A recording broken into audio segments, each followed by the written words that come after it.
My name is Jen Williams. I'm with NAMI Coastal Virginia. That stands for the National Alliance on Mental Illness.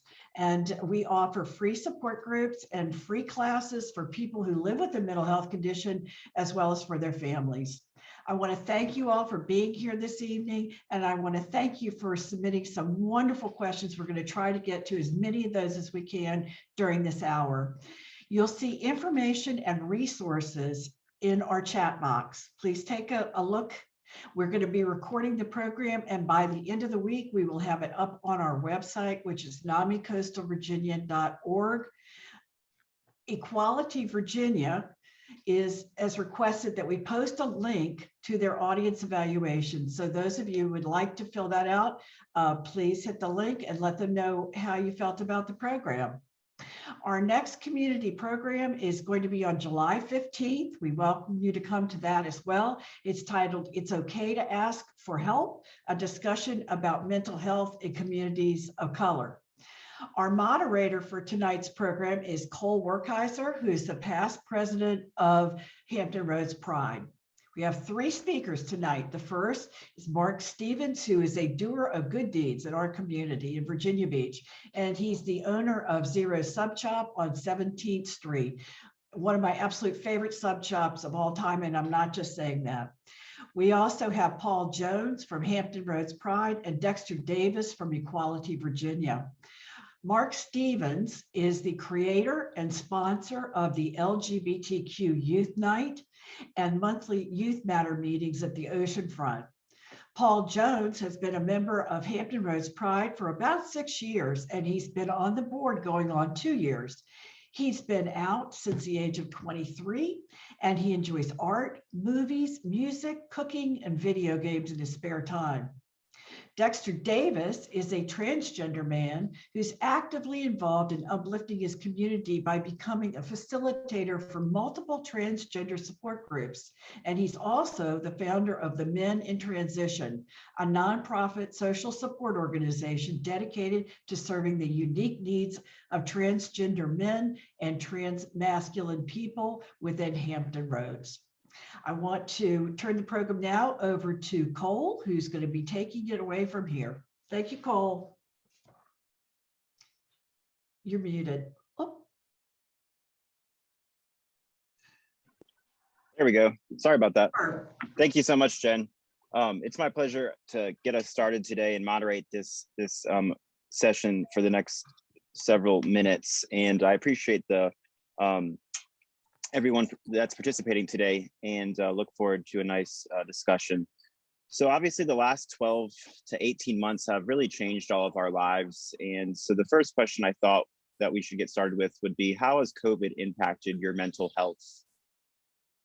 Cole, you might want to let Mark maybe say a few opening remarks. Oh, apologize. Sorry about that. Mark. Thank you, Cole. Yeah, and the only reason because I have a drop-in center tonight for our homeless youth that we work with. I'm actually the executive director of Stand Up for Kids. We are a nonprofit that work with homeless and disconnected youth in our community. Last year when this was all going on, we had a lot of our youth who are homeless asking about where they could go to meetings, and realized there was no LGBTQ meetings here in Virginia Beach for young people.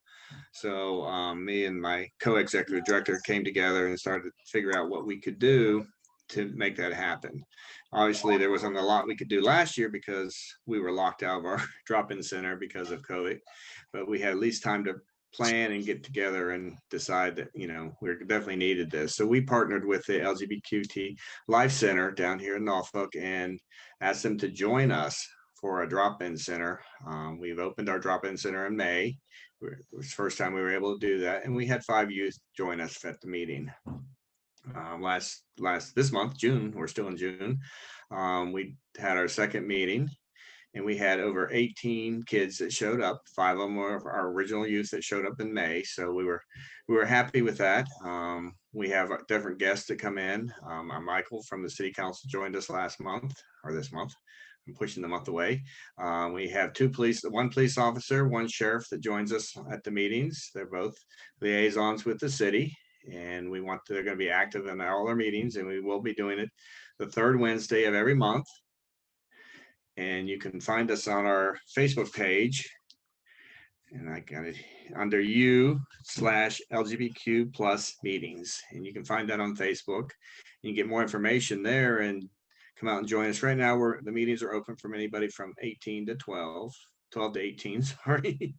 And we're looking for people who might be interested to come join us as volunteers and also do some counseling for us that would want to be there, just if some youth want to talk about certain needs or certain things that are missing. And we're also looking for youth that might not have supportive parents, because I've noticed a lot of our youth are coming right now, are coming with their dropping off by their parents. And that is great. We're glad to have them, but I also want to make sure we're reaching the youth that don't have the parents that are supportive, so they have a safe place to come and just talk about their needs. Because as we know, that's a real large homeless population. They get thrown out of the house by their parents because of their choices in life. And, we want to try to avoid that at an early age. And also the sad part is that suicide rate is very high also. So those two things that we want to try by having these meetings and having counselors and having options before they get to the stage where something's going to happen. So that was our thought and why we decided to do this, to have an option. Some of the schools do offer it, but again, last year there was nothing going on. We had some parents drive over an hour just to come join us. So it's exciting to have the youth come there and join us, and the support from the community has been great. And we hope, if we outgrow the building we're in, we'll look for another resource in a bigger building, because I want to make sure that we can help all the kids that need the help they are. So if anybody had any questions about what we're doing, thank you, Cole. I'd be remiss if we did not add that you certainly got some nice press in the Virginia Pilot the other day about your initiative here, and enjoyed seeing you at Pride in the Vibe last weekend. Paul Jones, did you have anything that you wanted to add next?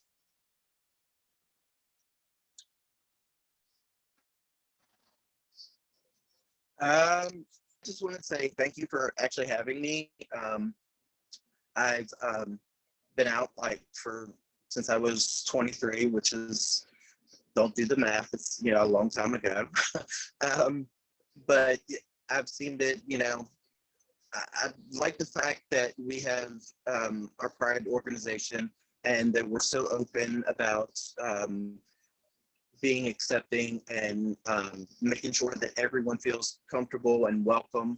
And I'm so proud of all the work that Pride has done, even in this little bit of time that we've had for this year. And I look forward to doing a lot more and getting out there and getting the word out that, we are open to everyone and accepting, and you can turn to us at any time. Paul, would you talk a little bit about how your mental health has been affected in life?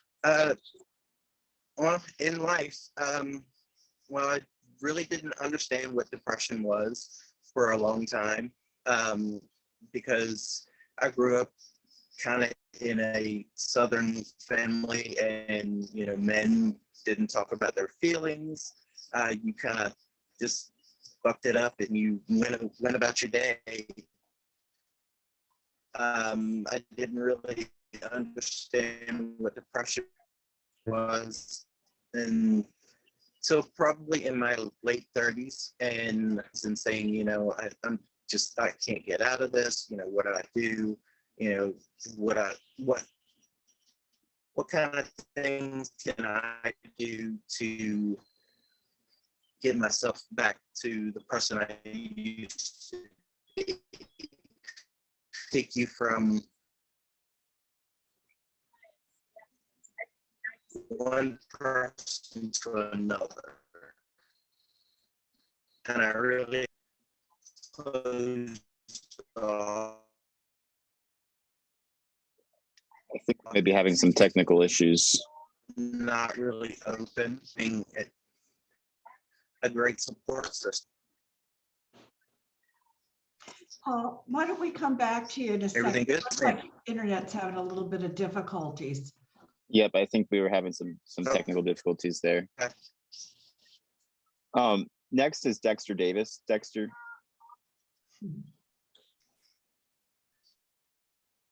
Hi there. Thank you for having me. I'm part of the Equality Virginia Transgender Speakers Bureau.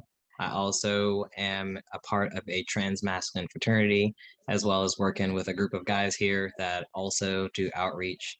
So it's pretty awesome to be here tonight. So thank you for having me.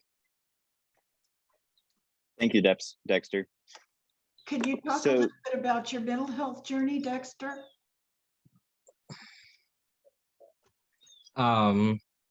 So I basically I got diagnosed with bipolar in high school, and I had a bit of a journey trying to figure and navigate all of that out. And by the time I got to college, I was going through my trans journey, and kind of discovering that kind of helped me with coping with my bipolar disorder. So I kind of got diagnosed back in about 2011, 2012, and it's been pretty much an exciting and crazy journey since. And now I do pretty much a lot of different outreach with my brothers, trying to help other trans people and other trans men trying to get their mental health together.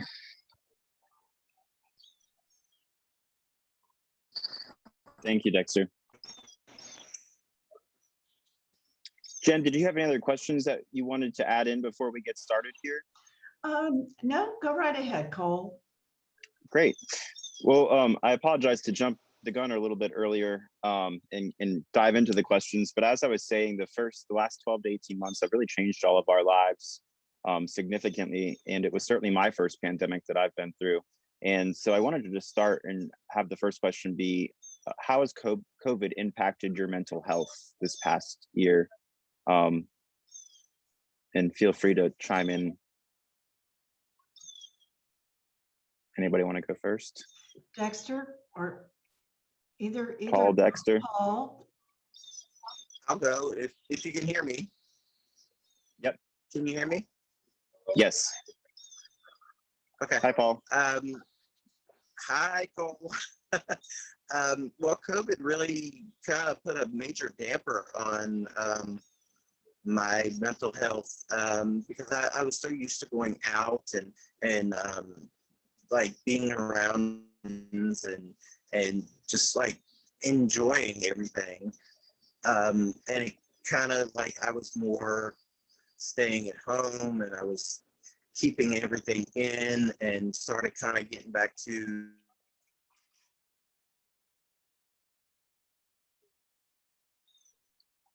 Uh-oh, I think we may have lost Paul again. Hey, Paul, if you try to turn your camera off, the voice might come across. Yeah, Paul, you might need a good idea. Oh, it's still not clear, Paul. Are you able to turn off your camera maybe, and we can just go to audio for you? Does somebody else want to chime in while we wait for Paul to get his technical issues straightened? Dexter, how about you? It's been an experience. It was different at first because I wasn't able to go out, and I was very active with my friends and being out. But at first, luckily being like a technological generation, the initial question was, how do we meet people where they were at? Because trying to meet up is already difficult, just because most of us don't have cars, and if we do, we live all across the 757, which isn't easy to navigate. So it was just easier to kind of come up with spaces to meet other people. I'm actually glad that we have the Zoom spaces to actually link up and meet, because sometimes I don't want to be around people in person. So it's kind of nice because it's like a little bit of a balance. Sometimes I miss being around other people, and I'm like, oh, I would like to be around them. But at the same time, it's kind of like COVID has kind of forced me into like forced mindfulness. So it's like instead of choosing to allow it to depress me, I choose to allow it to impress me, to at least help me be better. So I'm like, okay, if I have to be stuck in the house all day, I'm at least going to do something fun, or I'm going to call my friends who are also stuck in the house, and we're just going to be stuck in the house together.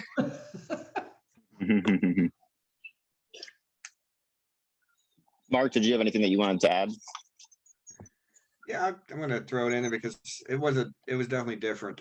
As being a business owner, and running a restaurant during all this was and also running a nonprofit and having to pivot and change everything you're used to. The stress was more than I've ever seen on myself. Trying to make sure that everybody's safe, your employees are safe, your customers are safe, the kids that you're working with on the streets have a place to go. So the stress level was probably the worst that I've ever felt in my life. And to deal with that and remind myself that, we do have to do self-care and kind of relax a little bit. But I think that was the worst part, is the stress level of all that. Imagine. Paul, are you still there? Or is he still trying to figure out how to come back? I think he's maybe still working on it. Yeah, I don't see Paul. So we'll keep moving along in the meantime then. My next question is, what are some common challenges in the LGBTQ plus community? Do you have any suggestions as to how best to handle them? Dexter?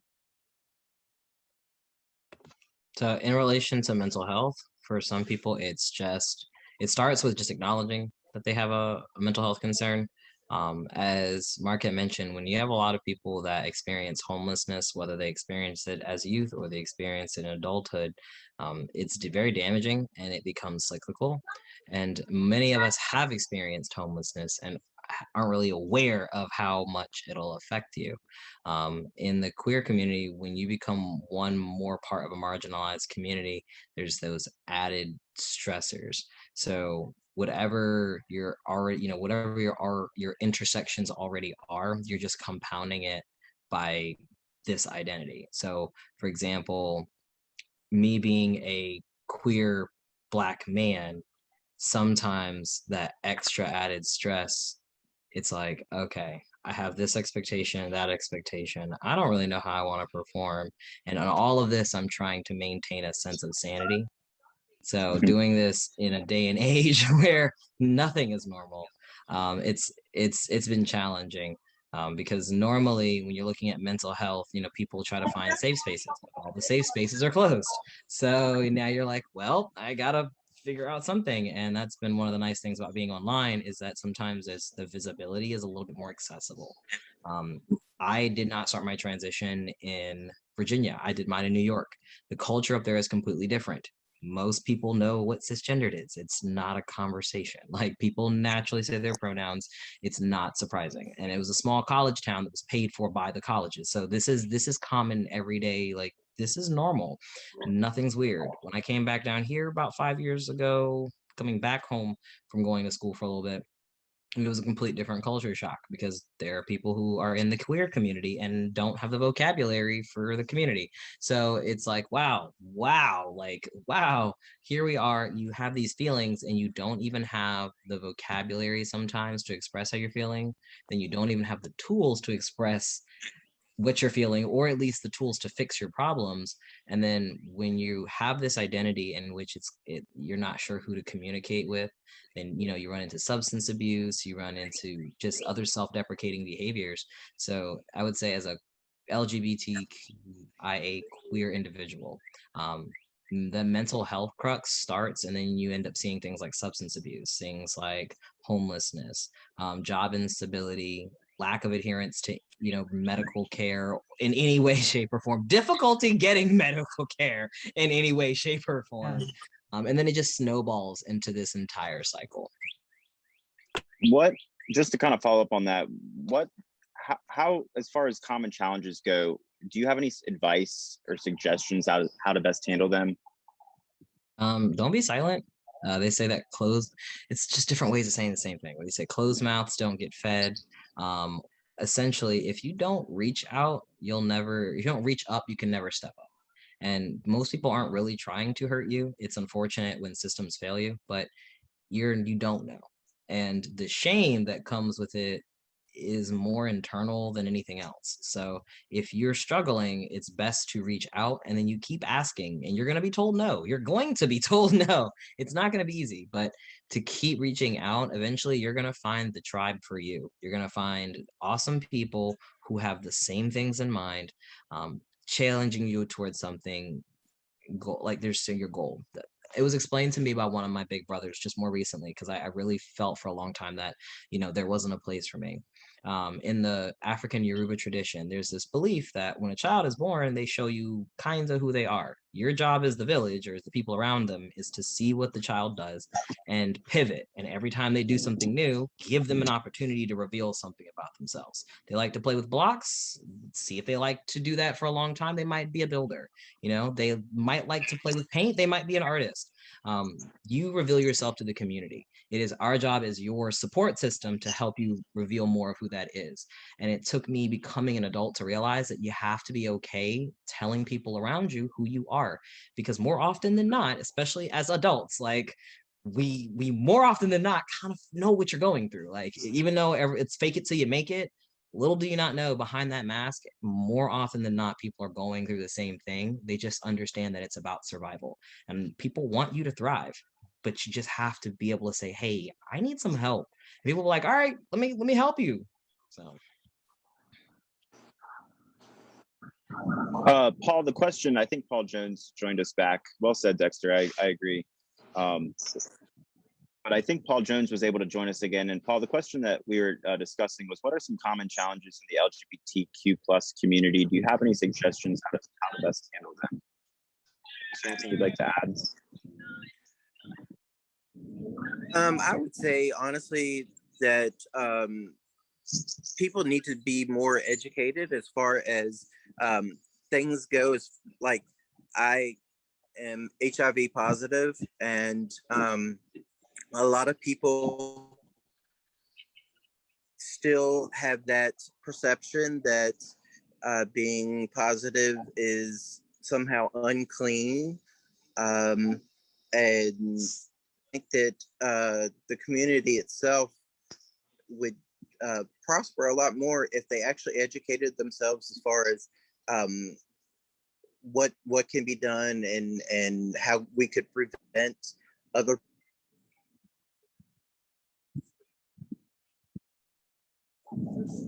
I think becoming positive.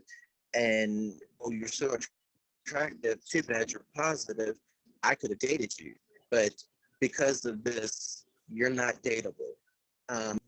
To me, I think it's about trying to teach people that HIV is much like other diseases. It can be controlled, and it's not the death sentence that it was way back, in the 60s and the 70s and 80s. Just to people need to be a little bit more mindful about the things that they say and how they treat people, especially after they find out something like that. It's interesting because I think Dexter touched on people not having the right vocabulary, and that kind of correlates well with just being educated as a whole. Mark, did you want to add anything to some common challenges in the LGBTQ plus community and suggestions how to handle them?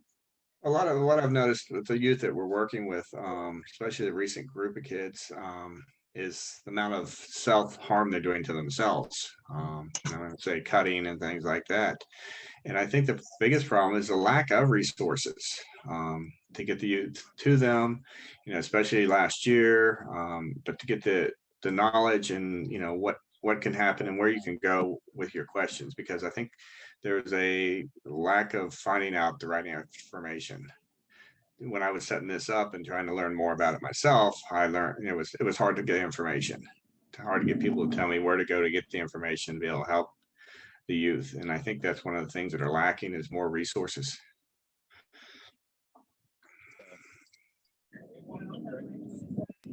It's interesting because I think that also fits kind of with education and just not having enough resources and getting the messages out there.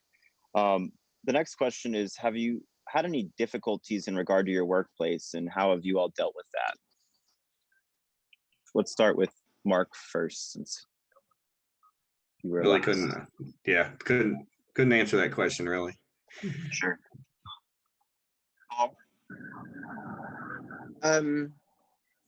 Not really, to be honest. I mean, when I first came out, a lot of people were like, okay, you know, that's not a big shock, I guess. They were pretty accepting. It was more from the shoppers and the customers that I would get more of a negative reaction than I did with anybody that I worked with. Interesting. Dexter, did you want to add anything? It's been hit or miss in customer-facing industries.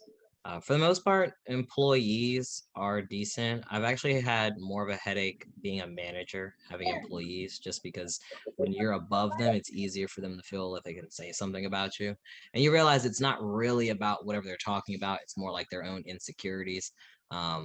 So if anything, I usually get it from employees. I've had some issues in the workplace relating to my people trying to find out my trans status. And it's usually because it's easier to pinpoint me or make the assumption that I'm oriented as gay. And then they're like, okay, but if they have a feeling that it's something beyond that, because now it's like gay is the new orange, orange is the new black. Apparently trans is the new I'm not sure. So, you know, it's like, wait, it's trans? Like, what does that mean? Like, and then I'm like, no, wait, hold on, calm down. I have been outed at jobs before for my safety, which was not for my safety and resulted in people being subsequently terminated. So I was like, we're not going to do that. But if anything, actually, it's the customers. I have had customers actually ask my reps at my last job, which was a sales phone company, at a relatively reputable sales phone company.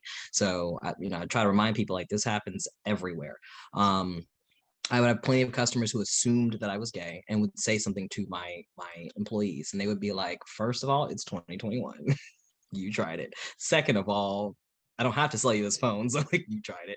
Third of all, he's a grown man, like chill out. But then like I show them, I was like, this is very much so my reality. I try to pass it by. But when you work in like customer service, what people think of you and what they say does come back. So I'll have like customers with the masks. This is where COVID and being trans is like annoying, because as it was difficult to see my facial hair, people see me and read me as female sometimes. So with a mask on, because I'm shorter and if I don't say anything, some people just automatically read me as female, and so then we have to have this discussion, you know. And it's not always about correcting them. Sometimes it's just like, do you realize that the way you just had this whole conversation with me was completely different? And then when you realized that I was a man, you completely changed your tone up. Like, can we just have a conversation about that right now? And that was one of the things that COVID had opened my eyes up to, was just the fact that like in the workplace and in general, you know, people will switch up on you and treat people differently. Cool. I need to apologize, but I have to go to my next meeting I have to go to. So I just wanted to let everybody know. problem. Thank you for having me. And I will. Anything else you wanted to add before you depart? No, just like I say, if anybody needs to reach out to us, they can find us on Facebook. Go through Stand Up for Kids Hampton Roads, and they'll link it to our other options. But again, thank you very much for having me, and everybody take care. Thanks so much for being here, Mark. Take care.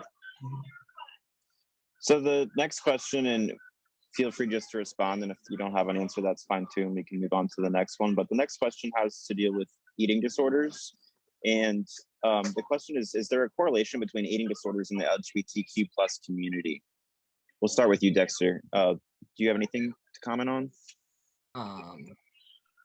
I will say that there is correlation. It's correlation, not causation, but there is definitely correlations between that. I even see it, especially in the trans masculine community. There's a lot of body dysmorphia. So and it comes down to, how do I eat, exercise, or work out, or create, for example, a masculine body, and being socialized as females one of the things that's really difficult to unlearn is how to take up space. Eating disorders for trans men looks a lot different than eating disorders for all the other demographics, because you're at the intersection of both of these things. Trans women, the goal is to be soft. So it's not always about being small, it's about being soft. But for trans men, when you're socialized as a girl, I had an eating disorder or disordered eating, and I still struggle with that. When I was a teen, as a female presenting individual, I wanted to be small. You know, my smallest, I'm 5'3", I wanted to be 127. You know, I was about 123 at my smallest, almost 117 in high school. I wanted to be small. And it comes down to how we teach women to be small in spaces. You don't want to be seen. You don't want to be acknowledged. And that has an effect in the back of your brain. I don't want people to notice me. And then on top of that, I didn't want to have these female body parts. I didn't want to present as female. So on one part, there's this gender that doesn't identify with my body. And I'm like, I already don't like my body. And then on top of that, I have this expectation of womanhood presented in me that also states that I should look and be a certain way. And then becoming a man has literally taken me, I've transitioned since 2013 up until about the last 2 or 3 years to change what type of body that I wanted, to realize that it's not culturally sensible or feasible, even for my body type, to want to be that small. And that as a man, it's important essentially to socially take up space. So now I'm like, I'd rather have a dad bod style, but it changed my relationship because I was like, taking up space is not unhealthy. Taking up space is not bad. And unlearning these things. And in this community, when you realize that most communication is nonverbal. So your body is how you communicate to other people. If you know that people are going to critique your body regularly all the time, we know this as queer people, like it's unfortunately what we sign up for, you know, there comes like this loop. It's like a feedback loop, you know. If I know that for gay males, as a person that is presented in that case, no fats, no femmes is a big thing. Plenty of guys will be like, you're too fat, not gonna happen, right? I know plenty of gay men to obtain the aesthetic requirements have disordered eating, and because they're men, no one's gonna call it that. They're just going to be like, he's fit, he's health conscious, right? But he knows he doesn't eat, he exercises excessively. He might even, again, abuse substances to maintain this physique just because he knows it's what gives him value. And that's something as a person of a bigger body type I've struggled with. So it's kind of like I've seen both sides of it. There are guys who are fit. There are women and people who are fit who have disordered eating, but you would never know simply because it's masked by fitness now. But I've seen all of this in the queer community because we have a sense of value. Just like Mark had mentioned, you know, when you just want someone to love you and appreciate you, it's conditioned. Most of the time it's conditional. How do you look? How can I take you out in other spaces? So that's a really good question. Well, anything you'd like to add to that about the correlation, if any, between eating disorders and the LGBTQ plus community? I would like to say the basically the breakdown of the groups within the LGBT community has been, you know, like a twink, a bear, a cub, you know, masculine, feminine. When I first came out, like I was heavier. I was probably about 230 pounds. I went out one time and I was like, oh my God, I'm fat. I can't be out here with all these skinny people. They're too pretty. I can't do this. I gotta lose weight before I come back out. So I pretty much really went on a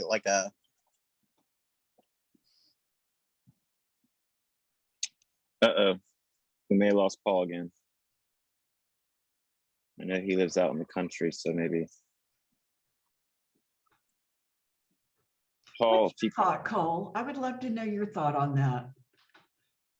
As far as a correlation between eating disorders and the LGBTQ plus community, yeah, I think there's certainly one that exists. I don't know that it's unique to our community. I think that eating disorders definitely, you know, it's a problem in our country right now. And I think a lot of what Dexter said was very interesting in that, especially as a trans man, I'm sure, you know, that just adds another complexity to the issue. But, you know, we certainly do tend to be a community who care about how we feel because we want to fit into a certain, you know, box or view or however you want to phrase it. And so there is a certain stress maybe with that, that can bring about mental health issues. especially if you're not comfortable in your own skin, which is essentially what it's getting down to at the end of the day. Paul, are you back? Yeah, I'm hoping for a lot longer this time. You sound good now. Oh, well, thank you. Did you have anything you wanted to add or with the eating disorders? I think we lost you somewhere in the middle of your answer. Okay. Yeah, I think it's more just the titles and the groups that you're put in when you come out. I think really it shouldn't be a group. You shouldn't be like, oh, you can only hang out with this type of person, or you're a bear, you need to go over there with type of person, and not putting titles on what we are. You're gay, you're a human, okay? That's your title. So the next question I have is, do you have any mental health recommendations on how to best come out for those who have put on a facade of being straight?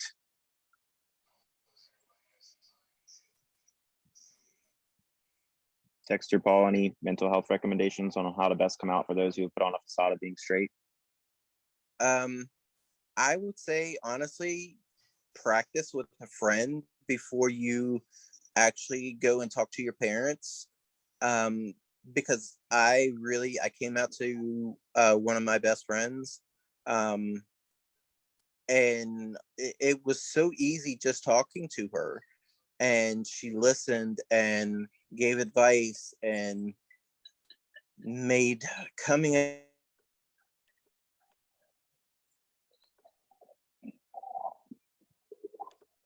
lot easier. Incredible. But a friend and know that you have somebody there that's going to support you, and pick the right time. Dexter, anything you want to add? I did want to say that, you made a good point, find people to reach out to. We feel that we're like the only ones that do things, and that's like almost never the case. We're never as unique as we like to. We always want to think that we're unique, but we really aren't.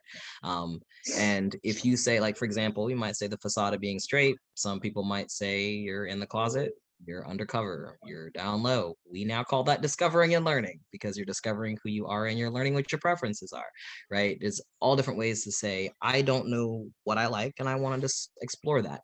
Sit with yourself. I tell people, sit with yourself and be kind to yourself first. Coming out is just another way of saying, this is who I am. And I've come out as a lesbian, and I had to come out as a straight person. I'll tell you, actually, coming out after coming out as being gay, coming out as not being gay was harder, actually. It was actually a lot more stressful telling people that I was like, oh, I'm not actually a lesbian, y'all. That was the worst coming out, actually. Of the 3 times I've come out in my life, trying to tell people about my sexual interest was actually the scariest thing. Coming out as a trans man was actually not that hard. Trying to tell people that I was once a lesbian and then now I'm curious, that was actually the hardest. Like, really looking back. And it's because as you're showing people who you are, again, revealing yourself to us, one thing I've had to learn is that it's not on anybody else to understand you. It's not your business what other people think of you. It's important if people are giving you feedback to listen and take it and roll if you want to, but it is not your responsibility to care what anyone else thinks or says about you, because they're just one more leaf on your tree. If they're not a root, if they're not a branch, hey, they're there literally. Leaves, I did not know. Leaves can be helpful. And if you put a bunch of leaves in a lawn, they actually can be very destructive. So most people are just going to be leaves in your life. Take them, let it go.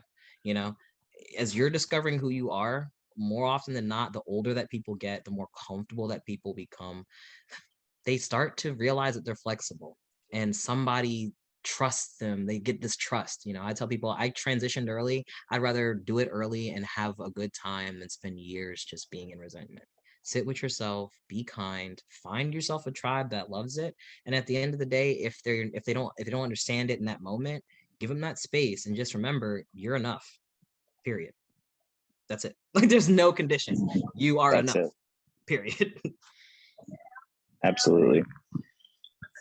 I wanted to move along next to ask a question about, I guess, parenting and raising kids. And the question is, do you believe that LGBTQ plus individuals who are raised by open, accepting, and non-judgmental parents are less likely to have mental health issues later in life?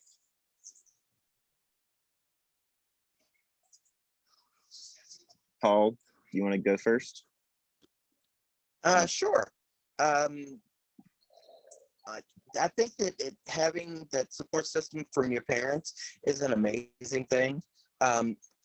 As long as you keep the positive people around you, because it all depends on the people that you're around more. I mean, you're around your parents all the time, but the people you surround yourself, keep the ones that are positive about life and that accept you if you do something that's just like completely crazy and out of the ordinary. And the people that you know are going to have your back.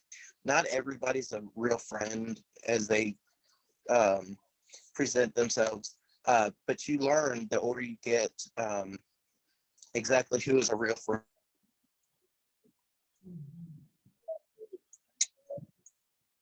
I think we lost Paul again. But keep the positive people around you. Keep saying, "Oh, you lose me? Am I back?" Nope, you're back. You're back. We can hear you. Keep the people around you that know how to say "I love you," and I have your back. That's great. How can we best teach others that non-acceptance can create mental health issues? Dexter? Honestly, by checking people in the moment, and it doesn't have to be negative. It starts with a question. Always ask a question versus a statement. If somebody said something that you know is problematic, it's better to say in that moment, like, "Hey, can we talk about that? Like, hold on. Like, let's just run that back real quick." Because I'm not sure if I heard that correctly. Okay, now let's just make sure we understood that. For example, if somebody's like, "I'll be honest with you, man, I'm just not feeling it today. Like, I really am not feeling it." And someone's like, "Man, you need to get over it. Like, screw that." You could say, like, in that moment, like, "Okay, I get that's how you might cope with this, but in all honesty, I feel," start with an I statement, "I feel like you just invalidated my feelings. I'm really kind of going through something right now. And this could have been another opportunity to figure it out. But I don't really think that was the best way to handle it." Right. Approaching that and saying, like, you know, let's talk about that. I don't think that that's okay. Because most people don't realize that it's problematic. They just do things, and you might have good intentions, but you're just not aware that your good intentions might have a negative reaction. That's well said, Dexter. Paul, anything that you'd like to add to that? No, really, honestly, he put a perfect spin on it. And his words, you need to put some of that stuff down and put it out to other people. I think you're a pretty incredible speaker. Yeah, that was definitely very eloquently said. Thank you. I did want to say something to the parents thing that you said beforehand, which is Sure. like, give yourself space as parents. Like, my friends are now starting to have kids, and I'm like, oh, now I'm starting to understand. Wow, why my parents made the decisions that they made. Wow, they are humans. Give yourself space. Also remember, like, this generation is ridiculously brilliant. With a set of challenges nobody was anticipating. They literally have knowledge at their fingertips, and they're dedicated to breaking generational trauma. So the best advice I can give parents is break those generational bonds. Like, we literally have conversations about this as adults in my 20s. Like, you know, if you know that there are things that are like, you sitting with yourself is what helps your youth. Like, people forget that, like, parenting, like, now I'm realizing parenting is literally like gardening. I wish you could see results in the moment, but most of what you're doing is like, I'm gonna just plant this seed because you're hard-headed and you're not gonna listen, and eventually it's gonna come to fruition. So, like, I'm just now meeting my dad after 21 years of not having him in my life. And there are 4 of us. So there are 4 siblings, and my eldest has a difficult relationship with him. And he did the proverbial challenge that all people with mental health knows, is he tried my dad with the self-sabotage. Here's an argument, and here's the ultimatum. You know, at the end of this argument, you're not going to have a son. And of course, my dad being older and hitting him right there was like, you're not going to have a dad. And I'm like, no, dad, like, that's not the answer. Like, he really just needed to know that you as his parent, no matter how old or how young, no matter what he's done, love him unconditionally. And if he doesn't have that love, then you have a literal entire lifetime of shame, an entire lifetime of then doing all of these behaviors because you can't, that core love comes from you, and then who you surround yourself with. If you don't get that love at home with your parents who are like, yo, honestly, you know, you're enough, you're amazing, you're awesome, like, let's get you surrounded by other people to get you new opportunities. So if I see that you're struggling, let's get you in a new place. You know, cactuses grow better in, like, you know, sand. But if you aren't a cactus, I'm not going to plant you in sand. If I realize that you're in sand and we need to get you in soil, let's get you into some soil. Because at the end of the day, you know, as adults, our job is to bring the youth up, to give them as many tools to be successful. And working as adults, we're literally just undoing the things our parents do. Like, that's really just mostly adulthood, is just like trying not to die and undoing all the things you wish your parents would have helped you kind of work on. So it's just like, just being there for your kids and telling them at the end of the day, I know that stuff's going to happen, but I'm there. Even if it's not saying anything, it's just you being there is sometimes all it is. It's just knowing, like, okay, mom's there, dad's there, they're both there. I'm okay. And I'm going to make mistakes, but I know I can always look over my shoulder and they're going to be there. Thank you, Dexter. So Dexter, I have a question specifically for you, and it's in regards to people transitioning and taking hormones. Do you believe hormones can affect your mental health, or any thoughts on that? They actually tremendously affect your mental health, and most people don't know this. So I tell people all the time that being trans is kind of like being a superhero, low-key, because I get to see the inner workings of foolishness. So understanding, like, hormones. Right now I'm suffering from low testosterone. My T levels are not in the male range, and I have noticed a change in my personality. I have noticed a change in my depression. I have noticed a change even in my motivation to get anything done. And for the longest, I was beating myself up recently. I've been like crying on and off, been going through some stuff. And my doctor was like, can you please go get your tests done so we can get you back on your regimen? So when I got my numbers done, I have 4 different tests done. I have 1 year's of results. I even have pictures that are close enough that show where I was in these hormones. And he's like, you know, now let's talk about it. And when I realized, like, here's my testosterone for a person that feels better in the male range, not being in that range, really, I feel the effects. Like, it's difficult to focus. It's difficult for me to function. I literally just feel depressed for no reason. And to think that maybe 6 months ago, when I was on a more consistent dose, I had a completely different emotional range. I was completely more active. A cool thing is I like to be a nerd and learn, like, the part of your brain. There's like 2 parts that, you know, really focus on: little brain, bigger brain. The little brain, the oldest part of your brain, it controls your hormones. It's the same part of your brain that controls decision making.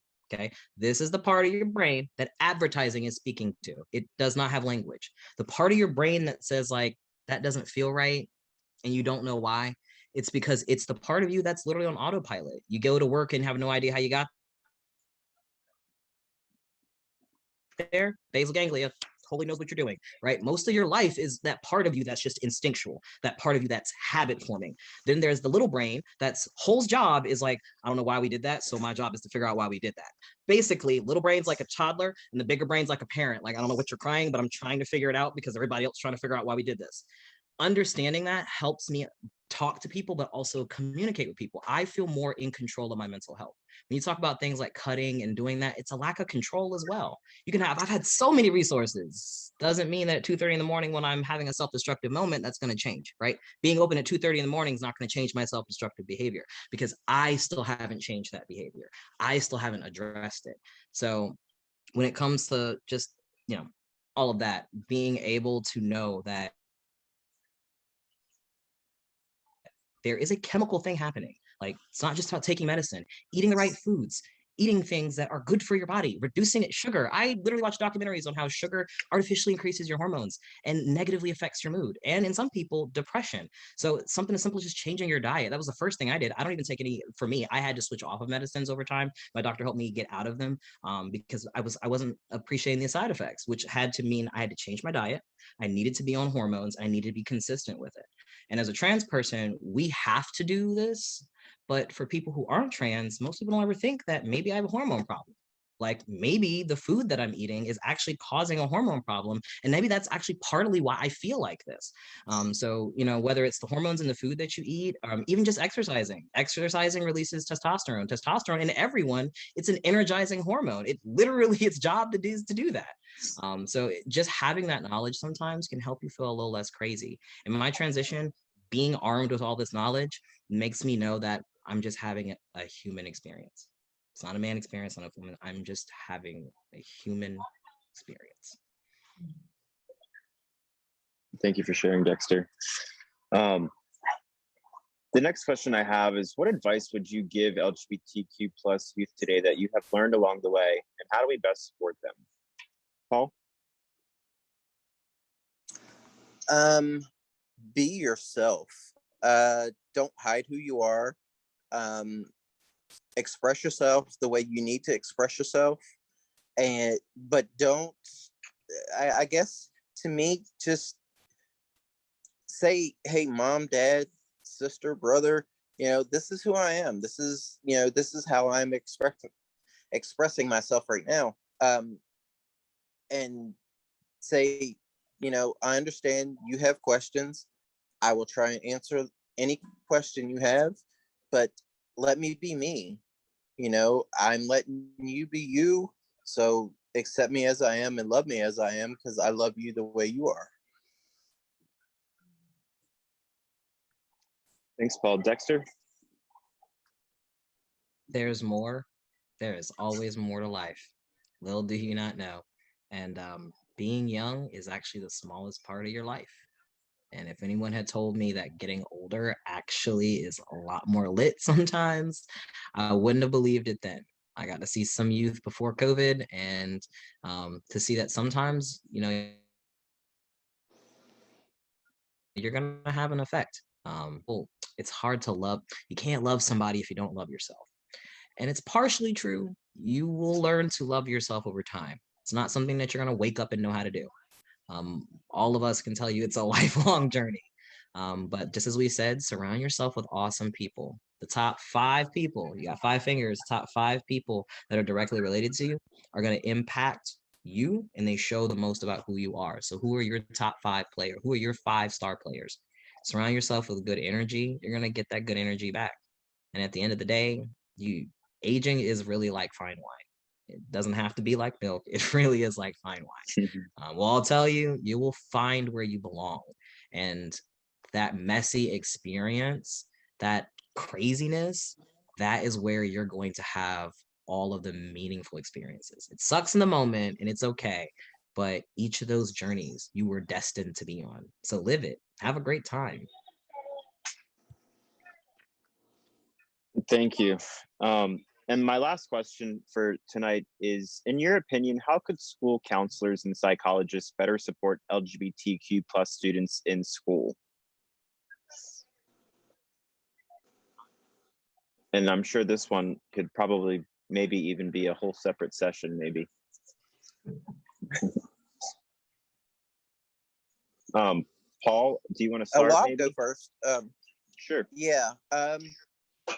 I think honestly that it should start should start at home, as far as teaching your children to be understanding and caring, but it needs to be with the teachers and the coaches and the counselors and the principals and vice principals. They need to go through a class themselves on how to treat people and how to be accepting and how to not sit in judgment or tell somebody you have to change to be able to fit into this world. You don't have to change to fit into this world. My favorite thing is people like to say, oh, well, God didn't, how do you describe yourself as far as things go? And I was like, God just created all man in his image, and he didn't make any mistakes. So he didn't make a mistake by creating me. I was created by him in his image. So you either love me because I'm one of God's creatures, or you don't like me because you don't understand me. But I think a lot of people need to be more understanding and more open-minded about how they talk to people, what they say, and how they treat them. Thanks, Paul. Dexter, take us home. I would say, I'll be careful how I answer this question, because you're right. This is a session that can be very loaded, especially when you involve people of color. It's a very loaded question. I would say, for when it, like what Paul mentioned, it comes down to training. Give people the tools. Again, people do what they know how to based on what they have. There's an African proverb that says, if the only tool that you have is a hammer, you will see every problem as a nail. So let's give our teachers more tools. Let's give our counselors more tools. Let's give them the tools to address this, because they're coaching our kids. And it comes again back to us as adults, remembering we are holding other adults accountable. I'd love to say that teachers should take care of our kids, but a lot of it, that attitude stuff comes from home. Teachers can mitigate with so much. So it's our job as teachers and as psychologists to be able to hold parents accountable. Hey, your kid is acting up simply because you share these beliefs. And whether or not you're realizing that they are doing this, and being able to give those kids the space. All the time we separate these at-risk youth, which then inevitably makes them a target. And people think we don't notice this. So they know when we're in the gay room, they know when we're at the gay meeting. I started a GSA at my school. I remember that. They know. So for the parent, for the teachers and for counselors, us as queer individuals, that's where we step up to them and say, these are the services that I have to offer. And again, what that looks like in the bigger context is, hey, this is what we can do. We can train you so that you can work with these youth, so that you can intervene right then and there. As teachers, knowing what signs to look for, knowing how to engage youth, and then making it easier for youth to get access to some resources. Because if your parent is not okay with this, that's a difficulty as us as adults. We can't reach out to the youth without parental consent. If your parent's not okay with it, we have a feedback loop. And the only time I can see the youth is when they sneak away, and now we have a whole issue.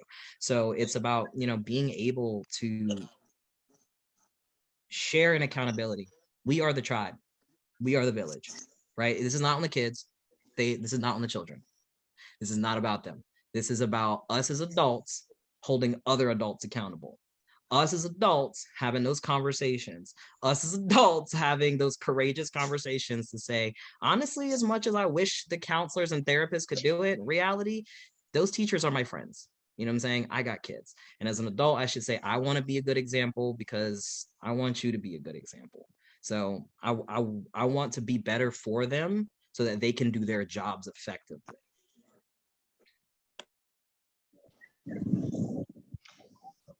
I just want to step in and say that I admire you all so much. I truly do. And it's going to get better and better. When I was your age, we didn't talk about this at all. And now people are coming forward and they're talking about it, just like with mental illness. It used to be nobody talked about that. And now people are starting to come forward and they're talking about it. And the more we talk about these things, the more acceptance we're going to get. So we have to keep doing that. And I love that you all said about keeping people around you who are positive, who accept you for who you are. That is so very important to do. And if there are people around you who are speaking negatively about you, just like I believe it was you, Dexter, who likened it to a leaf on a tree, let that leaf go and stick with the leaves that are still on the tree with you. So it is 8 o'clock. And Cole, thank you so much for doing a wonderful job moderating. That was just terrific. My pleasure. Thank you for having me. We are going to be, as I said in the beginning, putting this on our website. And you are welcome. If you know friends that you would like to invite to see at a later date, please do. It should be up by the end of this week. If anybody would like to attend any of our support groups with any type of mental health condition, PTSD, depression, bipolar, schizophrenia, borderline personality, whatever is going on, please do go to our website, NAMIcoastalvirginia.org. We have them 5 times a week. Everything that we do is free, and we're happy to help you in any way that we can. I hope everybody has a lovely evening, and thank you so much for attending tonight.